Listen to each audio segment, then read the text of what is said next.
Hi, everybody. Welcome in to Mark's Backyard Birds, a live edition tonight.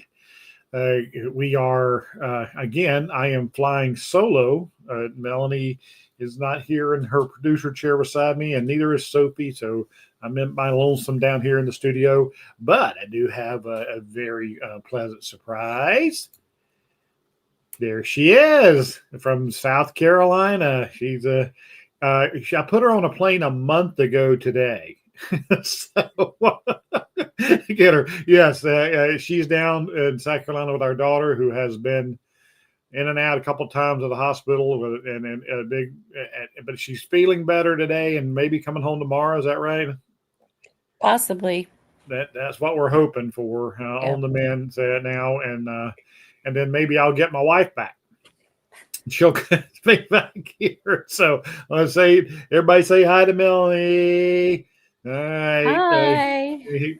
Now you know how much she loves being on camera, so I'm going to turn Yes, her off, right. but she doesn't have to be. She doesn't have to be on camera, so she's going to help me, from afar, as we say. So, welcome in. My name is Mark McKellar. That was my wife Melanie, and we are owners of the Backyard Bird Center. On here, my shirt there in Kansas City, Missouri, right here in the heart of the country. We just hit our 6th anniversary. Evidently, it's in us that on YouTube. Now, if you were followers from the beginning, you know that we started it, just got it going, and COVID hit, so that knocked us off for many months. Didn't do anything, and then after that, I got it going again, and then I broke my leg in 3 places, and that knocked me off the air for a few months. So really, truth be told, really consistently doing it. I think we're closer to 3 years. That we've been doing these, and these lives have really taken off. I post videos on Monday nights and Thursday nights, and every other Thursday night we're live like we are now. So whenever you're checking in, if you see the comments over here, I'll be putting them up. But what we do is, if you would, when you check in, would you please give us a name I can call you, because a lot of time your username doesn't tell me. And please let me know where you're checking in from, because like I said, we're here in Kansas City. So when I'm talking about birds and things, I'm at first I'll talk about here, but if you're asking a question from north of me or south of me, so that really helps me to know where you guys are checking in from. So and I can answer questions more diligently. So first thing we always do is hello, Carrie Beth. Carrie Betts, our store manager and good friend of ours, checking in from just down the street. She's not very far away here. We had a pretty good day today at the store. The temperatures are dropping, which is good. I know Lisa was saying up in Southern Ontario that her feeders have really picked up. But the main topic of conversation this time of year. Hey, Steve, welcome in. Yes, from the Cumberland Plateau of Tennessee. So hey, we are. People are saying, "Oh, where are my birds? My birds disappeared. What's going on?" I get it every year, and I mean, and if you want, if you're a regular follower, I address it all the time.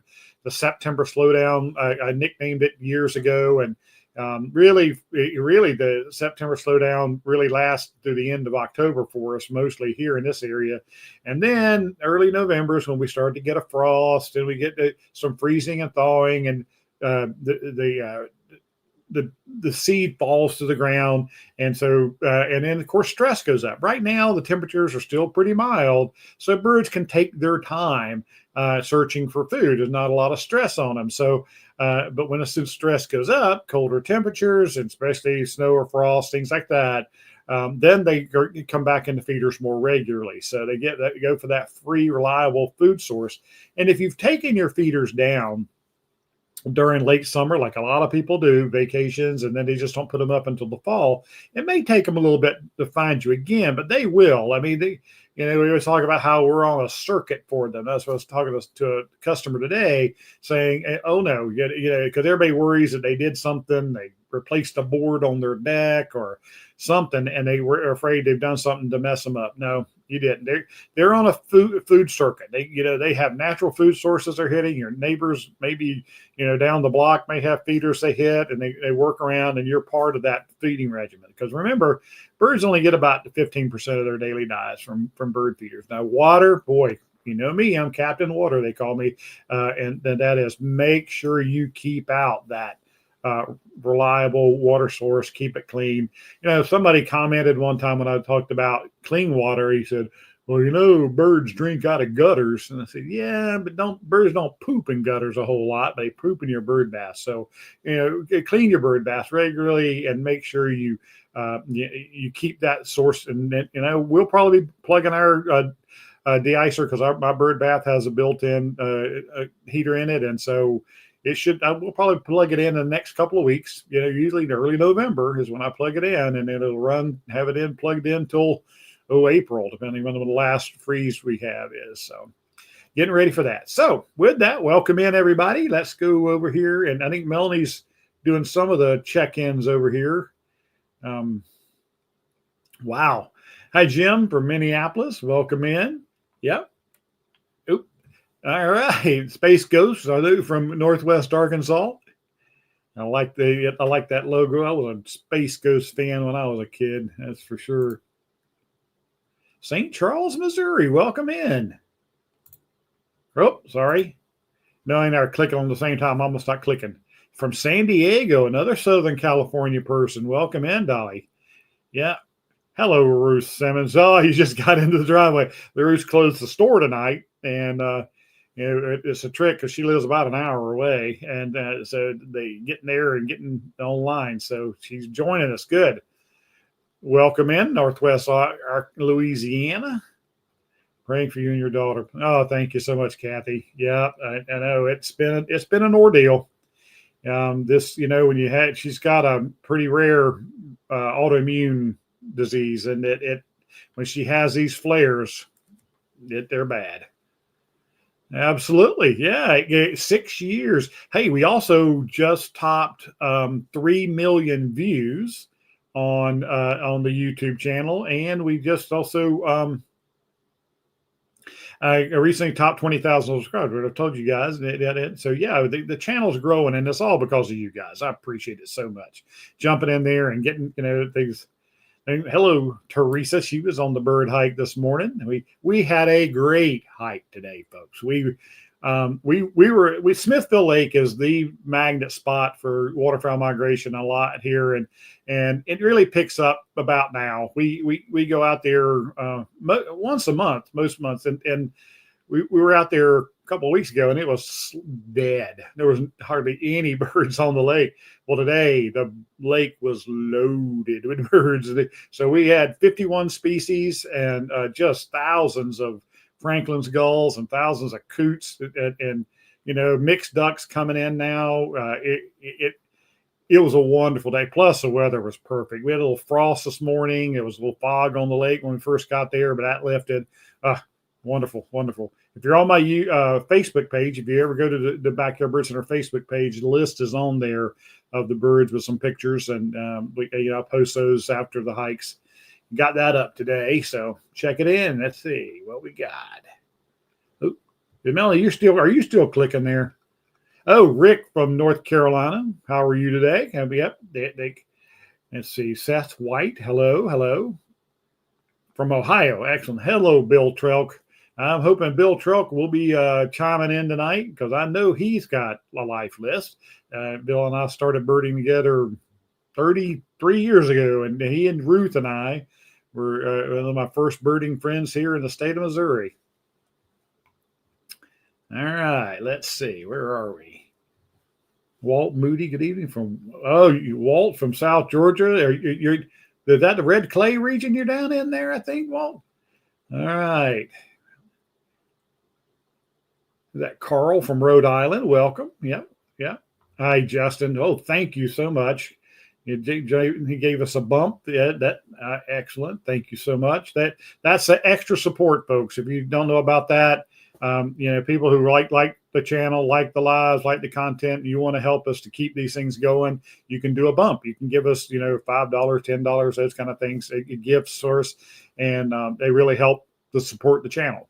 And also, of course, YouTube loves it when viewers do that because they know that the content's good and they're more willing to push us out and recommend us. And we're seeing a little more of that now. We hit 20,000 subscribers. We're getting better placement, and some of the videos are doing quite well. All right. From Leland, North Carolina. And welcome in, my old stomping grounds. I tell you, in North Carolina. Tony from West Michigan. Welcome in. Hi, Ariana. I'm from Arizona. Melanie's trying to keep up. I'm faster than her. Hi, Boston guy. Vicariously through actual lifeless.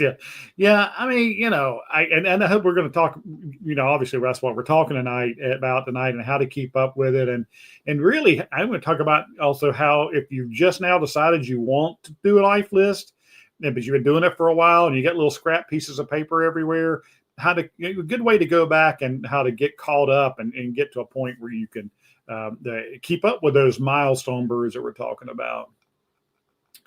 Frost last night. Yep. Freezing night. Oh, good. You emailed me and texted me about that. You had that golden crown kinglet in your garage. I'm glad you got him out. I know that can be stressful. You just want them just fly to the door, just fly out the door, but they want to go up and they want to go toward, if there's any light up sources up there, their instincts. But eventually, usually they go out, especially closer to sunset. When the light gets dim and the door is so bright, a lot of times they'll migrate out of there, get out of there. All right. Hey, old Kurt jumped in from North Kansas City. I think he's up north of us tonight. Thankful for the slowdown.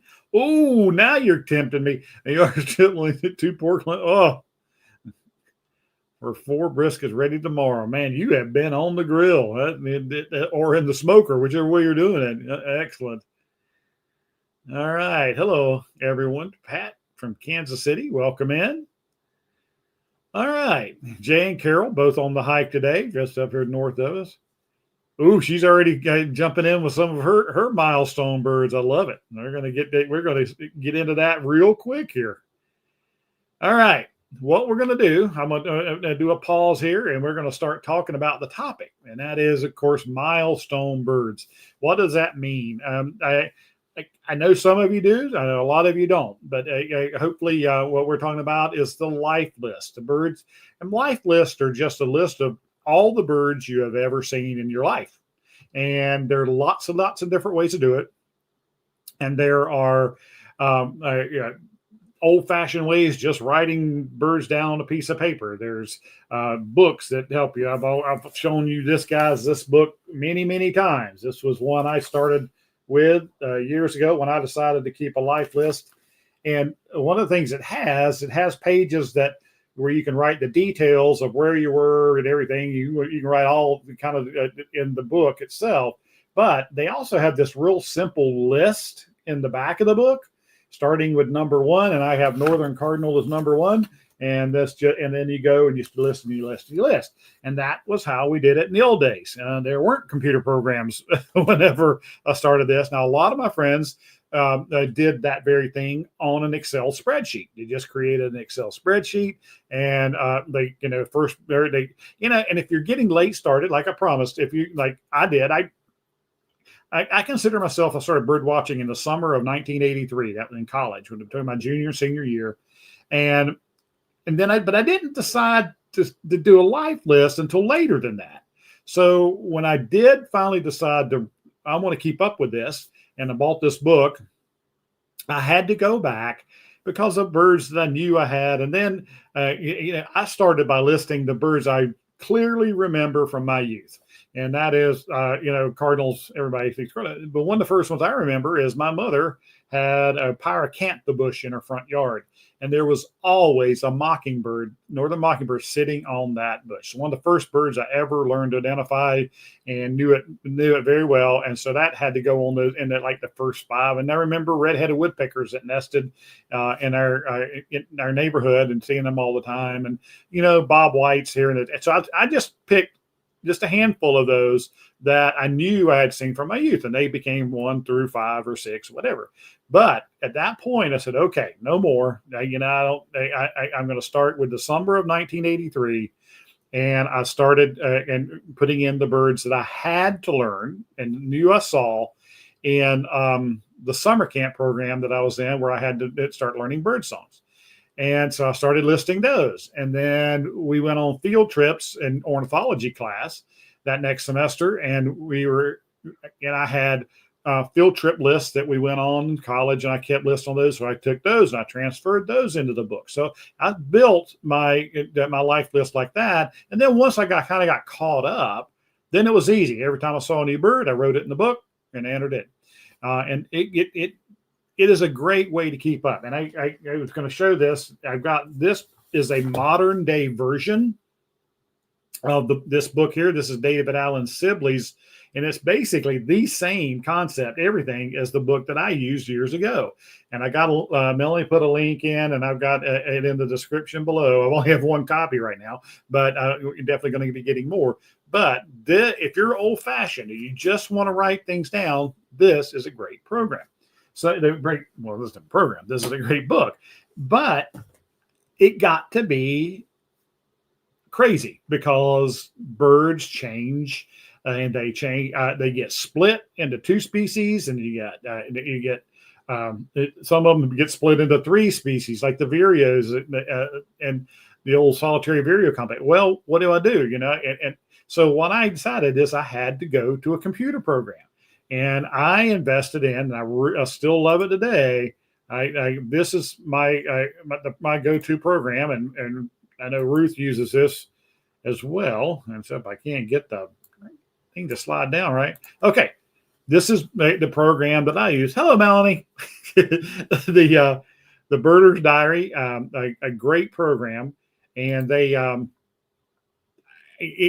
I put a link in there below. And if at the end of the program, if you feel like this is something you want to do and you want to start with the computer program, we have a link in that you get, if you go through that and you sign up for it, you get 20% off the program and all that. And that's a program. It's a referral program. Like I did this for Ruth. Ruth's the one who referred it to me. And when I joined in, I put her name in, and she got a discount for that, for referring me. So that's in the description below, but we'll talk more about it at the end.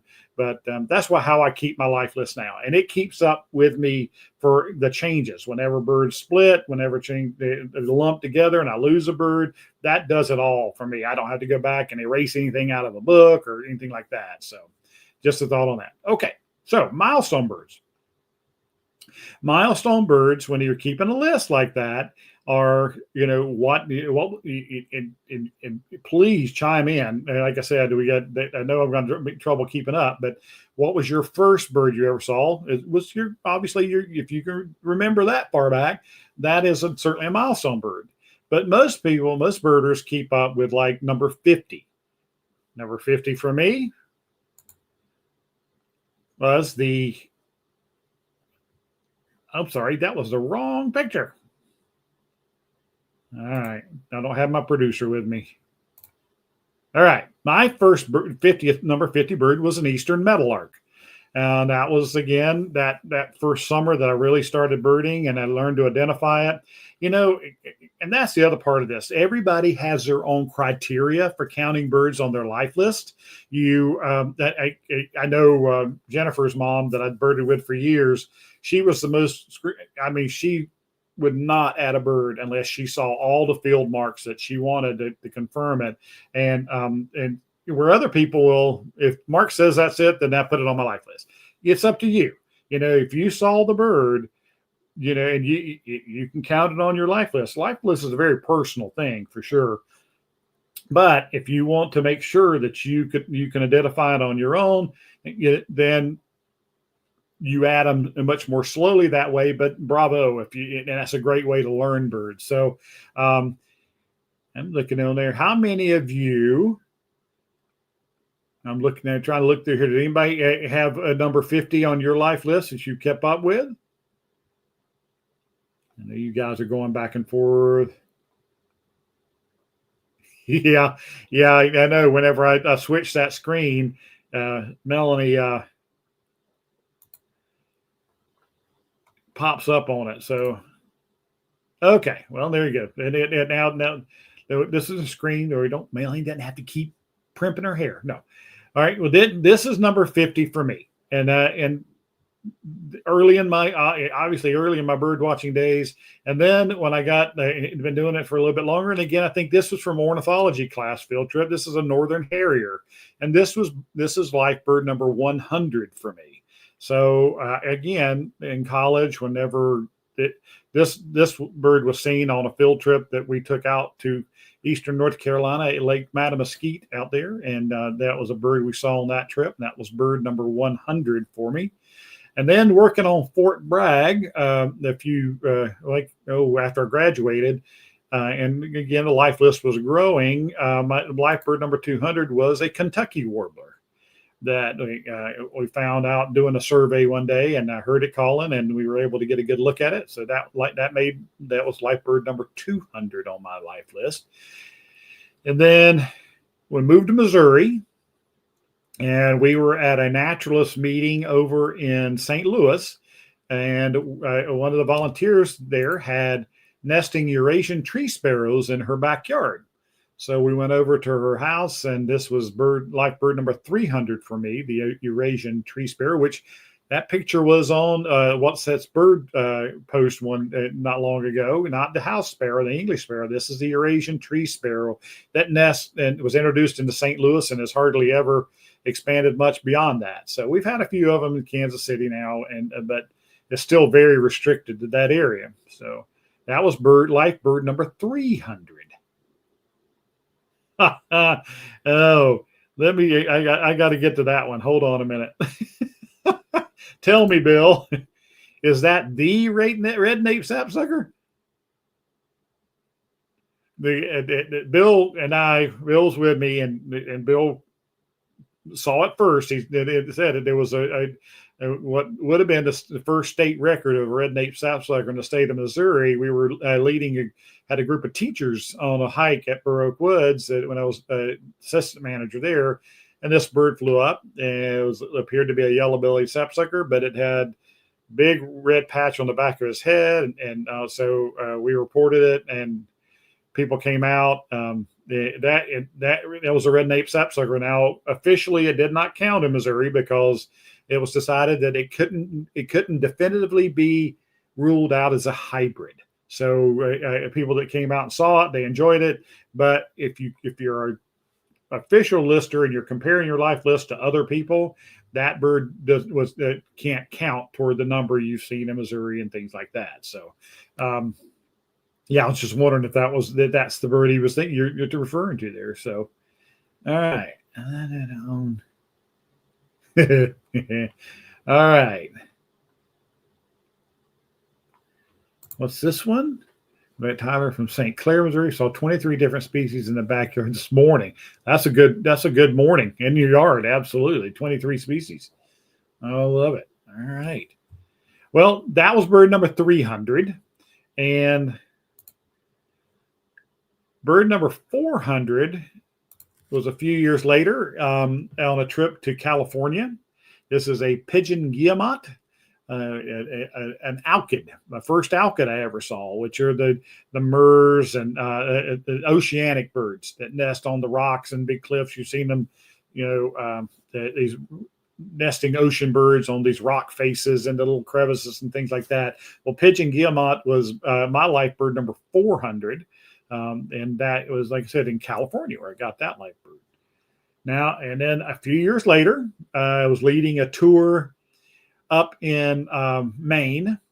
It was we rented a boat. We had a boat, hired a boat to take us out to Machias Seal Island off the coast of Maine, and we got the Atlantic puffin. That was life bird number 500 for me, which 500 is a real kind of a milestone bird for a lot of bird watchers. You want to get there, and we saw them incredibly. The puffins were nesting out there, and we had to go out in our to the blinds. And it was quite a treacherous trip to get out there, by the way. But you had to hold a stick up above your head because the Arctic terns would swoop down and hit you in the top of the head. So we had to hold sticks so they wouldn't hit you as we walked out to our blinds. And of course, when we were walking up there, all the puffins fly off the island out into the ocean. And everybody gets in their blinds and close the door. And then you lift the little windows that you look through. And all of a sudden you hear the puffins are landing on the roof of your blinds, and they're walking all around, and they're the little calls they make. And the photographers loved it. The photographers got great pictures, and they were on the rocks all down in front of us, and they were razor bills, and oh god, it was great. So the Atlantic puffin which is for me, I'm glad that number 500 was a pretty bird, and sometimes your milestone birds aren't great birds, so this one is one that actually worked out. And then you guys have seen this picture. I've shown it several times, but my life bird number 600 was this little boreal owl up in Minnesota, Duluth, Minnesota, Sax-Zim Bog, just northwest of Duluth, and then that was life bird number 600. So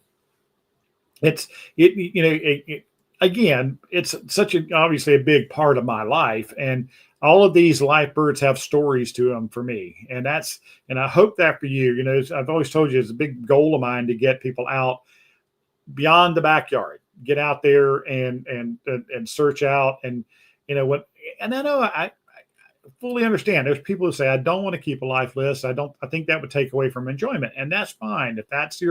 If you believe that and you feel like that's the way it would be, I totally understand. But for me, I'm a collector. I collect things. Look around in my office, I collect different things. And birds, I just love collecting those. I love not physically, but I love, seeing all the owls of North America, all the wrens of North America, all the herons of North America. I love that challenge of getting to see them. I remember the highlight moment of seeing my last North American woodpecker, which was the American three-toed woodpecker in Rocky Mountain National Park with a group I had out there. And I love those high five moments, and that's and sharing it with all those people. So it's I've certainly been there with many people on my trips who have gotten their milestone birds, and again, it's a very, very happy feeling to get those birds. So all right, so have people haven't been watching very closely? I've been doing all this talking. All right, I see one there. Number 50 was a hairy woodpecker. We saw one today. Absolutely, that's great. All right. I smell it. Yeah, gee. Question: why do you think Eurasian tree river hasn't spread out like the house sparrow? Lisa, that's a really good. I wrote an article about this years ago. The Tale of Two Cousins, I called it, and why these birds are really closely related, and why the English sparrow was so aggressive and how it spread to the entire country and north and south, whereas this close cousin who was introduced into St. Louis has behaved and not been so aggressive. And I guess to me, I don't know the details of that, Lisa. It is pretty amazing that the birds that can be that close. I just think it's the aggressive nature of the house sparrows, and because their requirements are not that unlike, so it's not like they couldn't have spread, but that is one of the mysteries, I think, in ornithology. And actually, we introduce species into this country, and they displace native birds, and we hate it. And there's several examples of it. There's being more of them, especially if you live in Florida. There's definitely more species down there that can survive that are introduced from warmer climates around the globe. But yeah. That's a real mystery, Lisa. All right. Does anybody have their 100th bird they want to share? What number one? I know Bill shared red-nape sapsucker for number 100. Come on, Ruth. I know you got your list. I kicked myself for not keeping these. Had many picks, but no list. Yeah, Steve. And that's what happens. And some people kick themselves and they feel like they're so far in, they just don't want to go back. But, even as simple as a Excel spreadsheet, just typing them in, those lists you got here, your lists you got there, you can easily see, oh, I entered that already and delete it and things like that. Oh, thank you, Ellie, reminding everyone that do please give that thumbs up, give us a like. And if you think so, somebody who would like this program, obviously share it afterwards. I see Frontier from SoCal. Hello. That's all right. I hate that. I don't know what's going on with these notifications. I posted this Tuesday, and it should have gone out then to everybody. Number 100, a cliff swallow. Hello, Sandy. Yeah, that's an admirable bird. I remember the first time that John and we saw our first cliff swallows in North Carolina. They were soaring off, this bridge, and we were off the side of on the side of the highway, and they were flying over. Well, we didn't have great binoculars back then. We had cheapies, and we're like, I think they might be cliff swallows. I said, yeah, I'm pretty sure they're cliff swallows, John. And he said, well, how do you know? And I said, look down, and there was one dead one on the bridge that hit the structure and was laying there right in front of us. I said, I think that's confirmation that they're cliff swallows. We were both really learning back in those days. Yeah, I like the cliff swallows. Hello, let's see. Capturing Michigan, a lesser yellowlegs, a shorebird. I love it. All right, I love it. Oh, Ruth Simmons, 50 was bay-breasted warbler.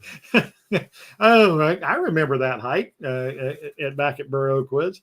And the bay-breasted warblers, that's a good bird for that low a number in your life list. That's for sure, especially for Kansas City, northern parts where they're a little more common. But yeah, bay-breasted, that's a good bird. The idea of a life list. I will start one, but that's the best way of identifying birds. Well, there's a lot of programs on the YouTube channel where I talk about identification. That's for sure, and that that whole programs on. But key in on the size of the bird first, and then go do things like colors last, the shape of it, what it's shaped like, what it's like, and to look for field marks. Take notes, and then start looking it up. And then then once you learn songs, it'll certainly be it adds to it, because you'll need, oh, that sounds like a robin. So you look at the thrushes and things like that, and you'll learn as you go. Really do good. Where did all my woodpeckers go? Couldn't keep doing. Yeah, that's that September slow down, Jim. They're eating acorns like crazy. They're storing them is what they're mainly doing. The acorn crops have got the woodpeckers and the jays and all those guys really occupied right now. Our peanut feeders and suet feeders, really, we say they don't kick in until December a lot of times, because the woodpeckers and those guys are eating on the acorns. Hi, Derek from Illinois. Okay. Medina, welcome in. 100 was a green. Boy, you've got some interesting birds that low on your life list.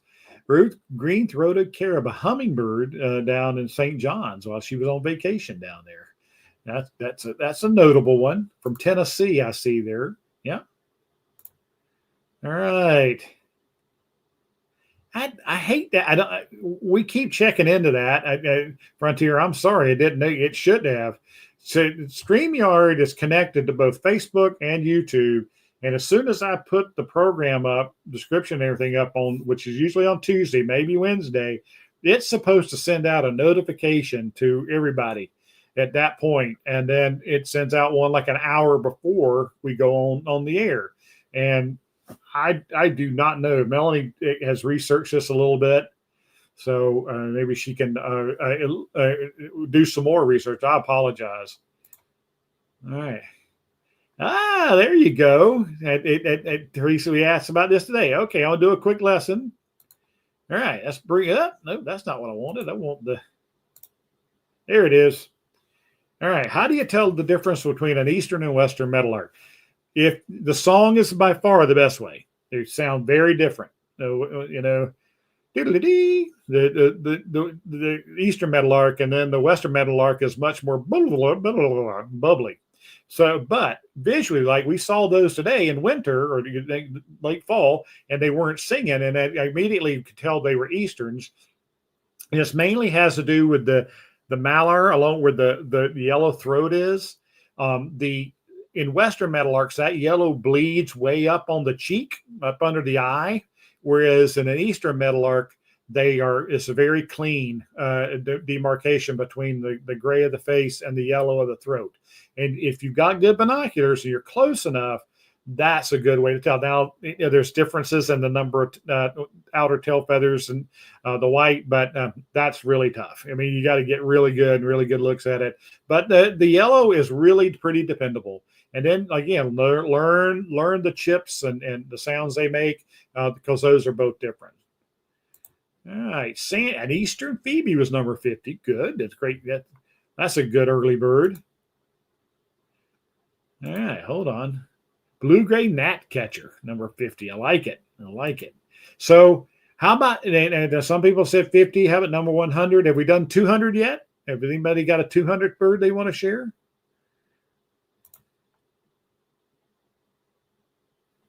You know, it really, it's your own thing. I mean, life lists are very personal. Now, there are people who are very competitive about it, and they're like, oh, I've got 550 on my life list, and what have you got on yours? No. I mean, that's the ugly side, I think, of bird watching. But it drives a birder, and it is Ready Turnstone, number 200.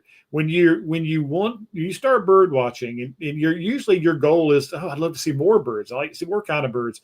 And then it really gets you out beyond your backyard. It gives you something to strive for when you go on bird hikes, and the Merlin app has helped so many people with that. You go to area lakes like we were today, and you join birding groups. You go on their trips with people like me, and I help you learn. And like I said, we had this lesson about the Eastern Meadowlark out there.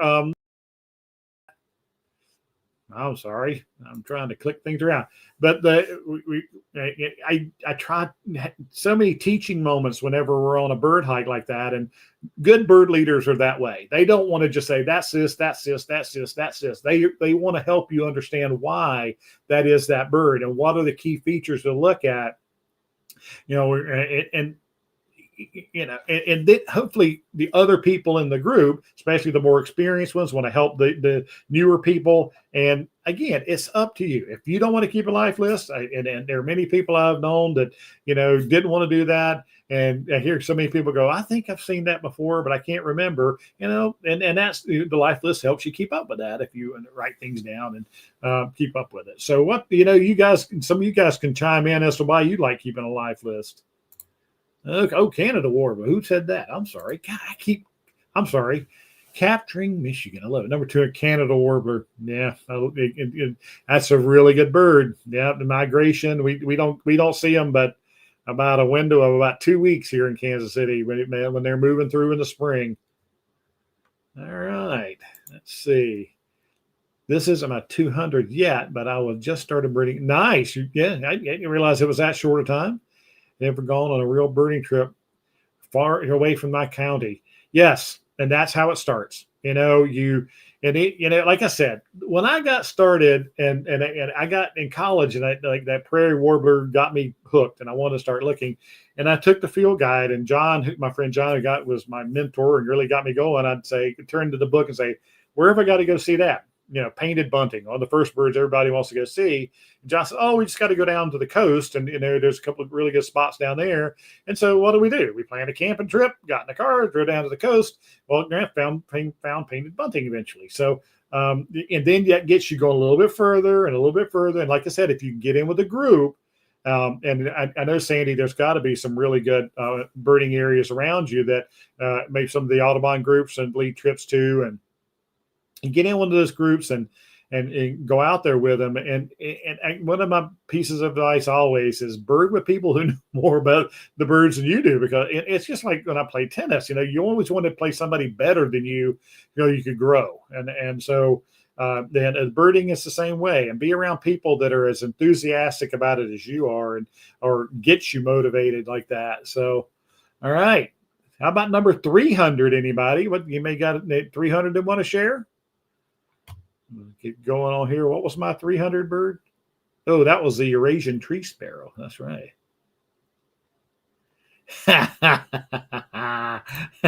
Yeah, Ellie, I think, now's the time. We really, absolutely. Oh boy. Yep. Zone-tail hawk on our Arizona. And if you guys remember when I was talking about my birding moments program we did, and I talked about we were posing for a group picture. Bill was in that group picture, and we were getting ready to take the picture, and this zone-tail hawk came soaring right up over the ridge and right above our heads, and that's his 300th bird. It was right there on that trip. I think that was a memorable moment for sure. So, oh gosh, let's see, Sandy. In the local Alpine group, and one of my first birder mentors told me that. Oh, yeah, there you go. Sometimes the student becomes the mentor eventually, and I've had people say that to me over the years, and John will say that. I don't believe that. I get to do it for a living, where he works with endangered species, but he's an excellent birder, and he gives me more credit, I think, than I deserve. We are up to 221 since 20. Newest edition was a Northern Parula. Excellent. And you point that out, and that's one of the things that people do to challenge themselves is they keep a year list, and they keep a yard list. Ruth's yard list is amazing, and you're always excited when you add a new one to your yard. You're a new one, and then last year I did 221 for the state of Missouri, and then this year I'm at 221. I got to get 222, and so I guess you mentioned you go out and make a trip somewhere to find it, or go out in migration. It drives you, it pushes you, and then again, then you find a place that's really great about 4 hours away. And you're like, oh, I could drive over there, what is that's a 1 day trip for a lot of people, or you can get a hotel out there somewhere and bird watch. I'm thinking of, for us, it's Cheyenne Bottoms out in central Kansas, a world famous bird watching location, and love going out there and taking people. Can add a lot of birds at one time. Let's see. That is the sentiment of a lot of people. Once you when you get into it later, and you're like, God, why didn't I write some of this stuff down? Yeah, sometimes you can find little pieces of paper, and you remember, so many people kept their life list in their field guide. When they found they open up to the page when they confirmed the Northern Parula, they'd write the date beside the picture. And then going back and retracking it, you can go in and take out one of those old field guides and write all those down, and you can kind of start a list that way. That's where an Excel spreadsheet comes in handy, where you can sort by date, and it puts them in lists for you. How many lists do I have? Boy, that's a tough one. The great thing about the Birder's Diary program that I talked about earlier, and I'll put the picture back up here, is it does all that work for me. When you have that's supposed to be back on there. I'm challenged. Within Birder's Diary, once you set it up, you put in your address and what, in your city is Kansas City, and that's connected to Platte County, and that's connected to Missouri, and that's connected to the lower 48 states, and that's connected to the ABA area. There's several different ways to sort it, but it does all that for you. You don't have to create all that stuff. You just have to link it to a basic place. And then when I enter a bird in my backyard, it goes to all those lists automatically. That program populates all those different life lists. So when I go in the Birder's Diary and I want to, how many birds do I have in Missouri? All I have to do is go in the report tab and do life list and choose the state of Missouri, and boom, it immediately generates all the birds I've seen in the state of Missouri, which is what I'm at 313 or somewhere like that now. And it from the first one I saw to the last one that I entered. So, the last one for the state of Missouri, what was that? Was that the Ivory Gull, maybe? It's really hard for me to get live birds in the state of Missouri. And it's really, for me to get live birds, I have to travel anymore. So that's why I look forward to going on these cruises. And, if we're like, I get to see it. So I like that. And yes, life listers do it and all. And Birder's Diary has so many different lists that you can keep up with: butterflies, reptiles, mammals, fish, and people keep up with like all of that. And that, it's pretty cool. I think that's great that people are willing to do that. So an absolute great one for that. So and I did promise that this book, I was going to show this. This, again, very much like my book. I don't know if I showed this earlier, but the one I started with, I think Sibley really, really did a great job replicating that. And this is at the back of the book. This is bird number 1 at the upper left, and then just listing the birds you've seen. And that way you can keep up with your milestone birds. But again, if you get a split or something like that, then it may mess up your count. But that's why I like the computer program, because it calculates those new whenever they've split a bird, and it puts them in, because I'm really diligent about when I enter a bird.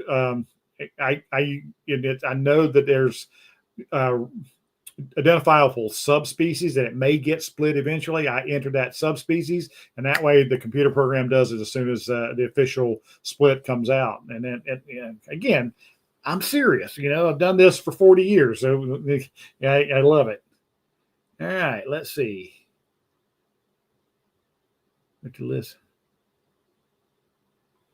So I have lots of lists. I mainly keep up with my yard list, my county list, my state list, my lower 48, and my world.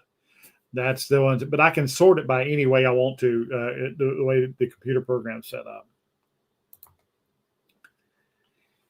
In your COVID vid, you were sharing you enjoyed the crows and jays visiting your yard. You spoke to their intelligence that is in your yard that speaks to how smart they are. In my yard, I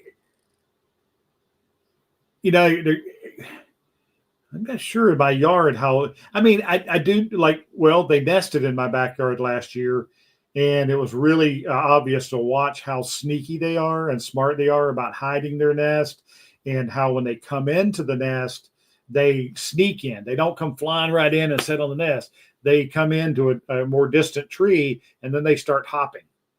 And they hop, around, and then they get to the nest. And that, of course, they're looking for any would-be predators, and they're not wanting to lead anybody to their nest. But I have many, many experiences in the past, and how, you do the slightest change, and they won't come back. They know when something's different. They've been shot for years by, especially, farmers and things like that. And so they know to be leery of people. And they definitely are leery. They are smart. They collect things, shiny things. There's tons of stories out there. But personally, really watching them, other than just being really leery, is the main thing I see regularly from them. All right.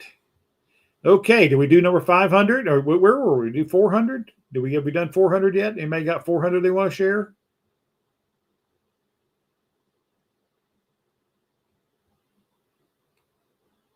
Ooh, somebody said red knot. 200 was a red knot. Okay, there you go. Sorry, Bill. I'll be back. Rockport, Texas, with Charlie and Adele years ago. Absolutely. That's Ruth and Bill says, yellow-throated warbler. Man, you took that was a nemesis bird for you, wasn't it? That took a while to add that beautiful bird to your life list, but that's a good bird. Yeah, yellow-throated warbler is one of the first warblers I learned in wildlife school in college. It's really early on my life list, and that just shows you. You've heard me talk about nemesis birds before, and that is, man, that bird eluded me for years. And like me, rusty blackbird was one of my famous birds that eluded me for a long, long time. And boy, those it gets to almost be like a jinx. You just can't find them. You're right where they should be. And oh yeah, you can. And then and another question to get asked is, can you count birds that you only heard? Yes, you can't. The American Birding Association has their standards for keeping a life list, and this is only standards if you want to compare your list like to a friend's list. They want you to use these standards, and they started allowing many years ago now the birds that are, if you can 100%. Yeah, you nemesis bird, I got you. Number 326, common ground dove. Well, they would rather you, if you can possibly identify the bird by the sound, they would rather you count that than to go trudging in the woods like rails and things like that and go and destroying their nest. And people will do all kinds of things to get that bird on their list. So the ease of pressure off of things like that, they allow you to count birds you've only heard. Now I think I'm at 5 birds now on my life list that I definitely have heard, but I've never seen. And I would really love to see those birds, and I'll enter them whenever I get them. But they are on my list just because most of them are night birds, and they're very, very, very hard to see. And the birds that I was in a place I won't probably be going back ever in my life again. I heard a couple of birds down there in the Puerto Vallarta area. One of them was an owl, and it was right in front of us, and we heard it and heard it and heard it and heard it. We never could get our eyes on it. So I do have a few birds. I used to never count those, but as I've gotten older, I'd like, you know what, I really, but that's up to you. That's a personal decision whether you want to count birds that you've only heard. But you can do that by the rules. All right. Owls are tough.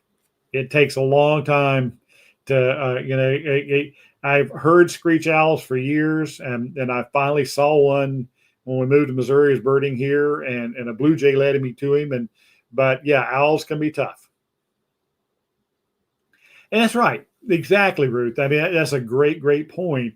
And that, again, me sharing these stories, I can tell you where I was when I saw all these birds, these birds, and who I was with and who I was high-fiving with, and birding moments like that. They're just great memories, and that's, to me, that's the biggest part of bird watching. It's the biggest part of keeping a life list, and it like I love it. You'll be able to share your life list with your kids, your grandkids, whoever wants to see it.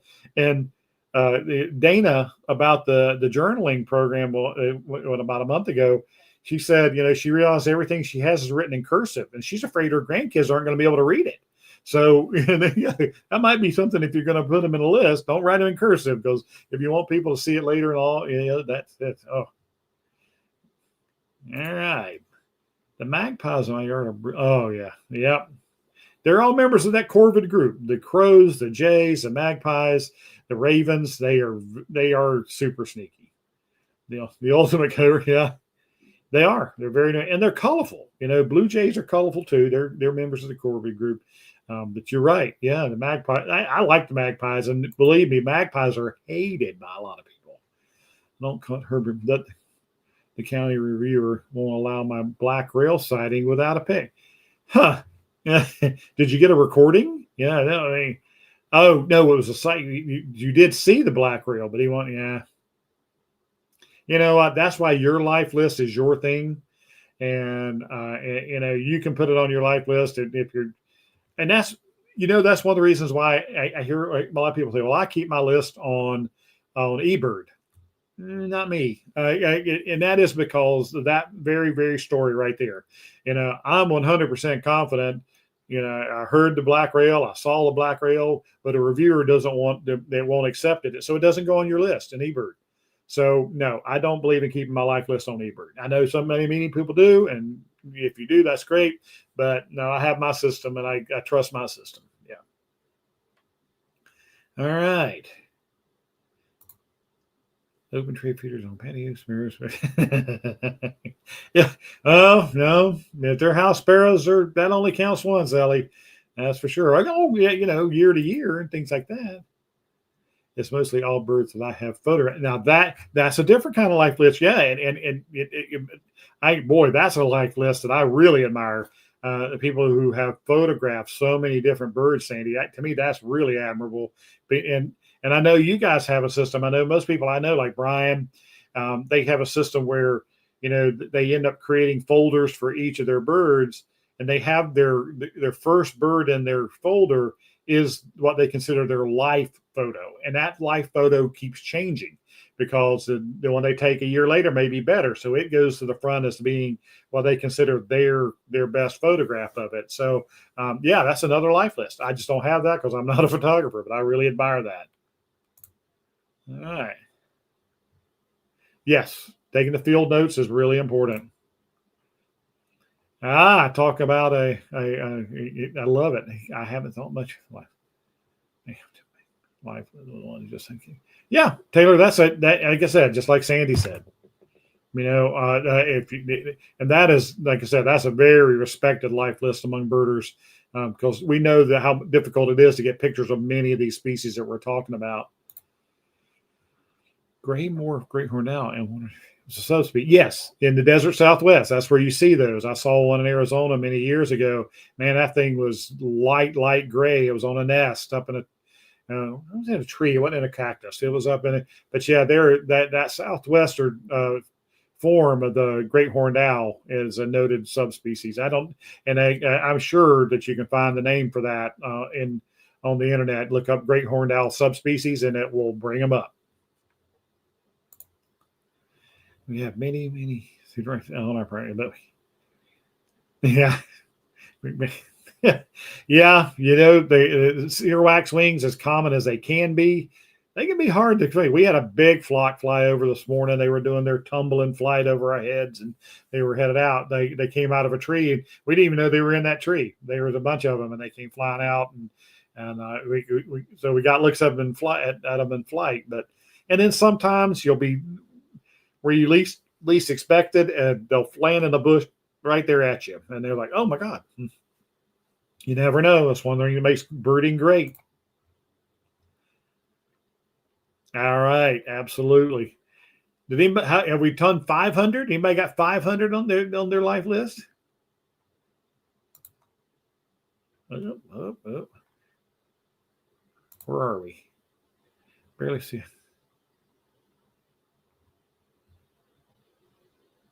Wow.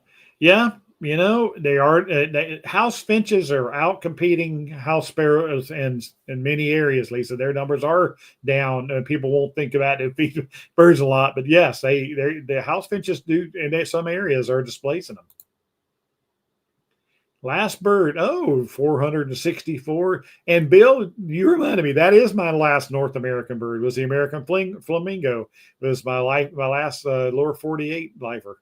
Down in Florida, American flamingo. Good job. Where did you see yours? That was the group down in Texas, the hurricane flamingos that got blown up that year all over the place. If my life list counter them, yeah, it certainly would definitely be. Well, you're so far north. Yeah, Carolina wrens are southern species and haven't been moving north, but boy, up your way, but their numbers are not very high. Yeah, because they, like I said, they get hurt by severe winters. Always look for Bohemians. If you live north, if you live in those northern tier states up in Minnesota and Michigan and Maine and Vermont, don't in the winter months. Always check cedar waxwings for Bohemians. We got ours up in Duluth, Minnesota. The whole flock of them coming in and stripping a bush. Yep. Yeah. Now you live in the Northwest and especially Alaska. That you're more likely to see them. That's right. That's right, Ellie. The sooner you can take you can start keeping up with it, the more you'll appreciate it. After 17 years, 87 species. See, that's awesome. And again, Bill, like Ruth, had been birding with me so long and got started. They learned that so many of the songs, they learned identification skills. And so wherever they've lived, it's made them easier to document, especially migrating birds and things like that you don't see that often in their yards. And, I know Ruth will credit her water, features for attracting many of the birds to her yard. She's going to chime in with what her yard or fountain list is. All right. This spring on the Texas coast. Yep. It's still there. We saw a flamingo down years ago on a trip I led from down to South Rio Grande Valley of Texas, and we were out at Bosque del Apache. No, God, that's New Mexico. On Boca Chica, we were out there on the coast, and there was a flamingo out there, and we all got looks at it. But back then, I knew the likelihood of that not being a countable bird, and it ended up not being. That was an escaped bird from a zoo or from an enclosure somewhere, and they finally got close enough. They were able to get good enough images of that. It did have a ring, a band around its leg, so we saw it, but we couldn't officially count it on our list. We don't. I always say you don't want to count a bird has a first name. Interspecies cooperation. This is brilliant too. Oh yeah, I was watching 100+ crows, just blue jays and two. Oh yeah, and they will definitely do that. On last week's hike, not this week's hike. Last Thursday, we were at a little place down the road from the store, and we heard the jays were going crazy, and Ruth said maybe they're mobbing an owl, and I did. Woo, woo, woo. Then my owl called, barred owl called, boy, whoo, he came flying up and landed on a limb right there in front of us, and everybody got great looks and pictures. And yeah, those corvids will mob an owl when they find them. They don't like them around their babies. All right, well, we're getting to the close here, and I want to tell. oh, no, we don't want her keeping a life, Liz. That's for sure. Well, guys, thank you much for all the participation. I hope you enjoyed it. Like I said, this is not a bird feeding topic, but it is bird. And you guys have told me you want me to do more things about sharing these birding experiences and these trips and things like that. And I thought this was a good way to address that and hopefully encourage you to keep a life list. If I discourage you, I apologize. Or if that's if it helps you make a decision not to, then I guess that's been meeting my goal as well. So thank you all so much for checking in and being part of the program tonight. And we will be on and then again in 2 weeks with a live. And then again, remember those programs in between. Again, please like the programs. Give us a share if you would with friends. And man, thank you again so much for the support. We're really growing, and we really, really thank you for that. So, all right. Was it? Thank you. I'm glad you liked it. And if this your first one in, I don't remember that name. So hopefully, you guys that are joining us in for the first time, man, absolutely. All right, doing some thank yous here. Thank you, Frontier. Yep. Excellent. Yeah, your Lauren's one that said, "Don't mistake me for Boston guy." I like it. You're welcome. All right. You're welcome, Carol and Jay. Oh, Lily says hi. There you go. That's my grand dog. Yep. You are welcome. That's a military thank you. You're very welcome, Lisa. I'm glad you guys enjoy it, and we really appreciate the support. So if you would, again, give us a like, give us a share, send in ideas for future programs. Until next time, let's talk birds.